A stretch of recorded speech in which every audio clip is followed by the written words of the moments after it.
दोस्तों, अगर आपने कभी ट्रेन में सफर किया हो तो आपने अक्सर यही देखा होगा कि जैसे ही ट्रेन किसी स्टेशन पर रुकती है तो दो चार लोग अचानक से वही तालियां बजाते हुए आते हैं, जिनके मुंह पर सभी के लिए दुआएं होती हैं, लेकिन उनका मुंह और व्यवहार हम सबसे बिल्कुल जुदा होता है। दोस्तों, ये लोगों से पैसा मांगते हैं और लोग भी बिना किसी विरोध के इन्हें पैसा दे देते हैं। दोस्तों, अब तक तो आप समझ ही गए होंगे कि मैं किसकी बात कर रहा हूँ। जी हाँ दोस्तों, आज की इस वीडियो में हम बात करने जा रहे हैं किन्नरों के बारे में, जिन्हें कुछ लोग हिजड़ा कहकर बुलाते हैं तो कुछ ट्रांसजेंडर। इसके अलावा छक्का, खुसरा और खाजा सरा भी इनके अन्य नाम हैं, जिन्हें दुनिया भर में लिया जाता है। आपने ये भी देखा होगा कि मर्द और औरत से इतर इस प्रजाति से कोई मुंह नहीं लगना चाहता, जबकि कुछ लोग तो ऐसे भी होते हैं जो इनसे डरते हैं और उनकी यह मान्यता होती है कि किन्नरों की बद्दुआ नहीं लेनी चाहिए। लेकिन दोस्तों, क्या कभी आपने सोचा है कि ऐसा क्यों? तो चलिए आज मैं आपको बताता हूँ किन्नरों से जुड़ी हुई वो बातें जो आज से पहले आपने कभी भी नहीं सुनी होंगी, और इनके जन्म से लेकर मृत्यु तक की वो कहानी जिसे जानकर आप रह जाएंगे हैरान।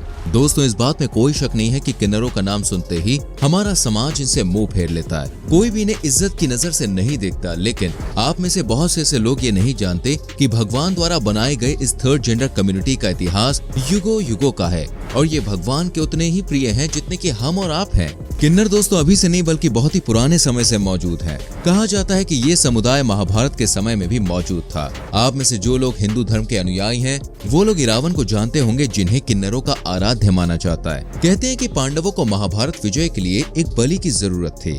उस समय दोस्तों इरावन फौरन तैयार हो गए, लेकिन अपनी बलि से पहले वो शादी करना चाहते थे, और तब उनकी इस इच्छा को पूरा करने के लिए खुद भगवान कृष्ण ने मोहिनी का रूप धारण किया और इरावन से एक रात का विवाह किया, और तब से लेकर सदियों तक किन्नरों को शुभ माना जाने लगा। इसी के चलते समाज में इनकी एक खास जगह भी बन गई है। ईसा पूर्व में तो कई ऐसे लिखित इतिहास भी मौजूद हैं जहां इन्हें भगवान का दर्जा तक दिया गया है। लेकिन दोस्तों, समय के पहिए ने ऐसी करवट ली कि प्राचीन काल में जो किन्नर पूजनीय थे, कलयुग के इस दौर में उन्हीं किन्नरों को अपने अस्तित्व की लड़ाई तक लड़नी पड़ती है। समाज में उनके बहिष्कार से लेकर उन्हें मारा पीटा तक जाता है, और तो और लोगों को उन पर भद्दी टिप्पणियां करना ये तो एक आम सी बात है। दोस्तों, ये सब कुछ एक किन्नर तब झेलता है जबकि उसका कोई कसूर नहीं होता। उसका ये रूप दोस्तों उसे परमात्मा से ही तो मिला है। आप में से शायद ही कोई ये बात जानता होगा कि आखिर ट्रांसजेंडर स्वरूप में कैसे आते हैं और बायोलॉजिकली ये हमसे जुदा क्यों है। तो आपको मैं बताना चाहूँ कि हमारा शरीर क्रोमोसोम्स की 23 जोड़ियों से मिलकर बनता है, जिसमें 23वीं जोड़ी ये सुनिश्चित करती है कि शरीर का जेंडर नर होगा या फिर मादा। वहीं किन्नरों के केस में क्रोमोसोम्स की 23 जोड़ी के साथ एक एक्स्ट्रा क्रोमोसोम भी होता है, जिसके चलते ऐसा शरीर किन्नर का रूप लेता है, जो या तो नर जैसा दिखता है या फिर मादा जैसा। जो क्रोमोसोम इन पर ज्यादा हावी होता है, ये बड़े होकर वैसे ही दिखने लगते हैं। आपकी जानकारी के लिए मैं बताना चाहूंगा कि जिस तरह आपको औरतों जैसे दिखने वाले किन्नर असली लगते हैं, ठीक उसी तरह मर्दों जैसे दिखने वाले किन्नर भी असली ही होते हैं। तो अगर आपको लगता है कि एक अच्छा खासा आदमी जानबूझकर हिजड़ा बनता है, तो ऐसा बिल्कुल भी नहीं है। ठीक इसी तरह आप में से बहुत से ऐसे लोग होंगे जो ये नहीं जानते हैं कि आखिर ये लोग भाई रहते कहाँ हैं। दोस्तों, किन्नर हमेशा टोलियों में रहना पसंद करते हैं, और वो इसलिए क्योंकि एक साथ रहते हुए ये सभी लोग खुद को सुरक्षित महसूस करते हैं। ये टोली का एक गुरु होता है जो खुद भी एक किन्नर ही होता है। इसकी हैसियत बिल्कुल घर के बुजुर्ग की तरह होती है, जो घर के नियम कानून बनाता है। कौन कहाँ जा रहा है ये गुरु को पता होता है, और कौन क्या करेगा, कहाँ जाएगा, ये भी गुरु ही तय करता है। सभी किन्नर जो भी पैसा कमाते हैं, अपनी सारी कमाई अपने गुरु के हाथों में लाकर ही रखते हैं। आपको जान के हैरानी होगी कि जो किन्नर टोलियों से अलग अपने अपने ठिकाने पर रहते हैं, वो भी किसी न किसी गुरु के नीचे ही रहते हैं और उन्हीं का आदेश मानते हैं। अगर आप सोच रहे हैं आखिर सभी किन्नर अपने गुरुओं को इतना क्यों मानते हैं, तो मैं आपको बता दूं उसकी वजह ही हमारा समाज है। वो समाज जहां ये किन्नर बचपन से ही दुत्कारे जाते हैं, जहां किन्नर के पैदा होने पर सगे माँ बाप तक उन्हें अपने पास रखना पसंद नहीं करते, उन्हें अपना नाम देने से मना कर देते हैं। वो समाज जहाँ इन्हें नौकरी भी नहीं मिलती और ना ही कोई इनसे दोस्ती करता है। यही नहीं, इसी समाज में कुछ ऐसे दरिंदे भी होते हैं जो इनका नाजायज फायदा तक उठाते हैं। ऐसे में दोस्तों एक गुरु ही होता है जो इन्हें इन सब यातनाओं से बचाता है, इनकी रक्षा करता है, इन्हें पैरों पर खड़ा करता है और फिर पूरे आत्म सम्मान के साथ इन्हें अन्य दोनों जेंडर से आंख मिलाकर बात करना सिखाता है। यही कारण है कि ये जहाँ भी रहते हैं मरते दम तक अपने गुरु को नहीं भूलते।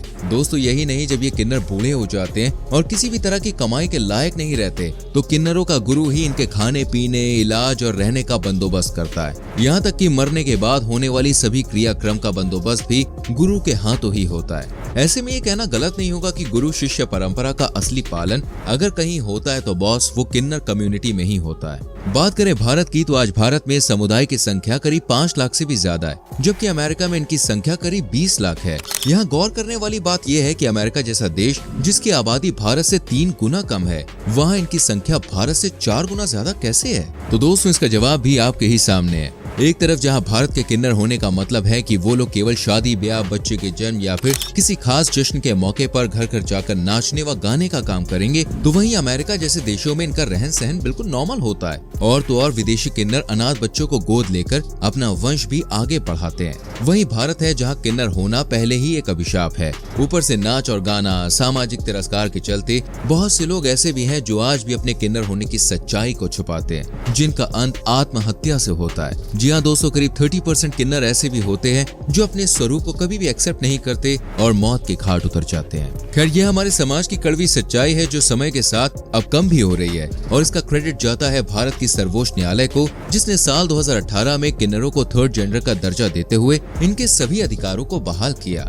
दोस्तों अब जानते हैं आखिर एक किन्नर की पहचान कैसे होती है और वो किन्नरों की टोली में शामिल कैसे होता है। देखिए वैसे तो एक नवजात शिशु को देखकर ये पता लगाना कि वो किन्नर है या फिर नहीं है ये पॉसिबल नहीं है, लेकिन समय के साथ साथ उसके सभी अंग विकसित होने लगते हैं तो इसकी पहचान कर पाना भी आसान हो जाता है। उनके गुप्तांग सामान्य बच्चों के जैसे नहीं होते। वैसे मेडिकल साइंस आज ये दावा तो करती है कि उसने इतनी तरक्की कर ली है कि अगर वो चाहे तो इस बात की पुष्टि वो कर सकती है कि माँ के गर्भ में जो बच्चा है उसके सभी अंग सामान्य हैं या फिर नहीं है। लेकिन कोई बच्चा किन्नर है या फिर नहीं, साइंस आज भी इसका पता नहीं लगा पाई है, क्योंकि दोस्तों ज्यादातर केसेस में इसका खुलासा तभी होता है जब वो बच्चा 12 साल करीब का हो जाता है, तब जाकर उसे आभास होता है कि वो किन्नर है, और तभी ये भी साफ हो जाता है कि वो एक पुरुष किन्नर है या फिर महिला। जी हाँ दोस्तों, जैसे कि आपको पहले ही बताया गया था कि किन्नर भी 2 प्रकार के होते हैं। पुरुष किन्नर जो कि पुरुष की तरह दिखाई देते हैं, इनका लिंग होता तो है लेकिन सामान्य पुरुषों के मुकाबले वो काफी छोटा और निष्क्रिय होता है, और अब क्योंकि वो किसी के साथ शारीरिक संबंध नहीं बना पाते,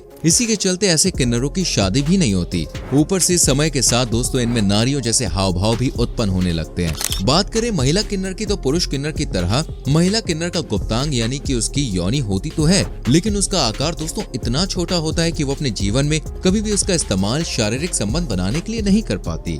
तो जैसे ही दोस्तों किसी ऐसे बच्चे के बारे में किन्नर समाज को पता चलता है तो वो लोग उसे अपने साथ ले जाते हैं और उसे अपने नियम अनुसार पालते हैं। उसके पढ़ने लिखने से लेकर उसे हर वो कला सिखाते हैं जो उनके समुदाय के लोग करते हैं, यहाँ तक कि उसकी शादी भी करते हैं। हालांकि ये शादी किसी अन्य किन्नर से नहीं बल्कि उनके आराध्य देव इरावन से होती है, जो केवल एक रात की होती है, और अगले दिन शादी का ये बंधन खत्म भी हो जाता है, जिसके बाद से वो खुद को दोस्तों विधवा मानते हैं। ये सिलसिला इसी तरह से चलता रहता है। हर साल सभी किन्नर इरावन से शादी करते हैं और फिर पूरे साल उनकी विधवा बनकर रहते हैं। दोस्तों किन्नरों के अंतिम संस्कार को लेकर भी कई सारे रहस्य हैं जो चौंकाने वाले हैं। कहा जाता है कि किन्नरों का अंतिम संस्कार गैर किन्नरों से छुपा कर करते हैं। जी हाँ, दरअसल ऐसी मान्यता है कि अगर किसी किन्नर के अंतिम संस्कार को आम इंसान देख ले तो मरने वाला फिर से किन्नर बनकर वापस जन्म लेकर लौटता है। यही नहीं, किन्नर के शव को जलाते नहीं है बल्कि उसके शव को दफनाते हैं। और तो और किन्नर के अंतिम संस्कार से पहले उसके शव को दोस्तों जूते चप्पलों से पीटा भी जाता है,